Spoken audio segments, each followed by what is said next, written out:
Hello friends, welcome to day 4 of 30 inks in 30 days. Today's beautiful ink is from Colorverse's series The Red Planet, and this ink is Martian. So this beautiful, nicely shading orange ink is meant to evoke the color of the Martian terrain that we are used to seeing in photos. Spoiler alert, I love this ink. And I have it paired today in my Esterbrook Rocky Top. This is a 1.1 stub.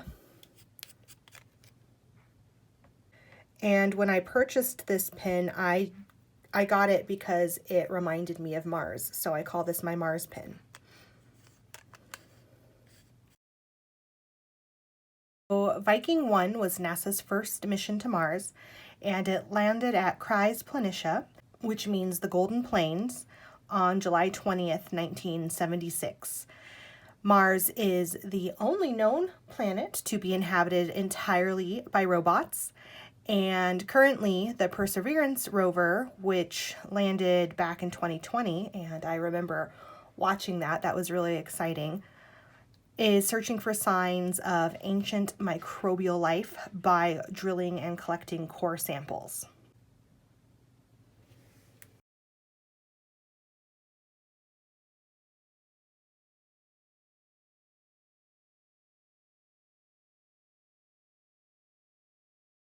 The planet's famous red color is from iron oxide coating everything.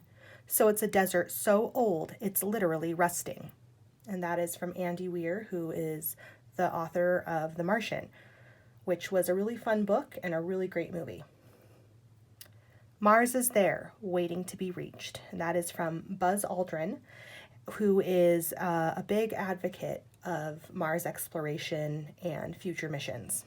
So the ink isn't quite dry yet in the large swatch or in the splats that I just did, but I really, really love this ink. I think it is absolutely beautiful, and it is just over that line of being too light for me to use on like a more or less daily basis.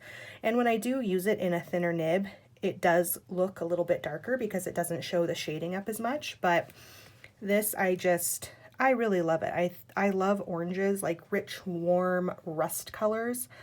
They're just some of my favorite colors. Just typically not one that I'll use to write with, but this one I absolutely love it. So there's really no sheen in this one, not even in the thicker parts so much where it dries. It looks a little bit like one maybe, but I think that's really just where the ink is thick and kind of piled up. No shimmer, just beautiful, beautiful shading. And in the writing, you can really, really see the shading going through with the 1.1 stub. Then in my cognitive surplus notebook that has the recycled 81-pound paper, it actually shows up a little bit of the shading. Not as much feathering as some of the other inks I've already used in this. And I would imagine if it was in a thinner nib, it would work pretty well on this paper. You can see it does come through, but you know, this is